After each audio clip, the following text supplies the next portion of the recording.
Hamza Cuba জিকোকে ছাড়াই Vietnam এবং সিঙ্গাপুরের ম্যাচের জন্য স্কোয়াড ঘোষণা করেছে বাফুফে। প্রাথমিক স্কোয়াডে নাম না থাকলেও 22 মার্চ ভিয়েতনামের দলের সঙ্গে যোগ দিবেন হামজা চৌধুরী। এদিকে ইনজুরি কাটিয়ে দলে ফিরেছেন ডিফেন্ডার বিশ্বনাথ ঘোষ।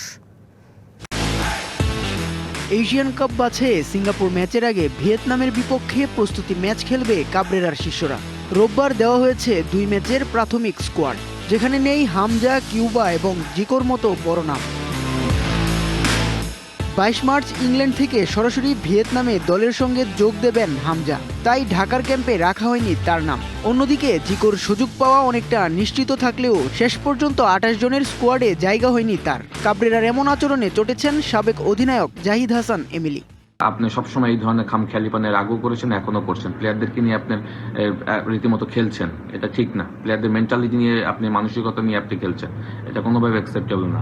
আপনি জিকোকে দীর্ঘদিন পর গোলকিপার হিসাবে পজিশনে রেখেছেন, আবার তাকে বাদ দিয়ে দিয়েছেন।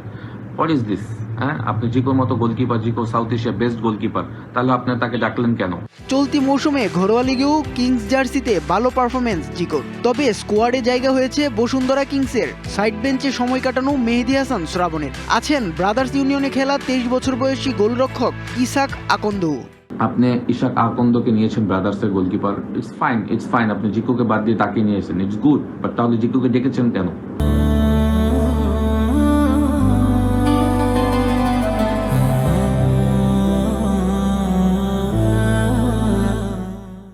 তাহলে জিকোকে আপনি কেন অপমানটা করলেন, ছোট করলেন কেন?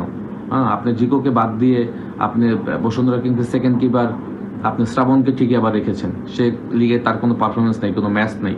এদিকে ক্যাম্পে জিকো ডাক না পেলেও ইনজুরি কাটিয়ে ফিরেছেন নির্ভরযোগ্য ডিফেন্ডার বিশ্বনাথ ঘোষ। কাবরেরার প্রাথমিক দলে থাকলেও একাদশে জায়গা করে নিতে পারেন কিনা সেটাই এখন দেখার পালা। উৎস রশিদ, ডিবিসি নিউজ ডেস্ক।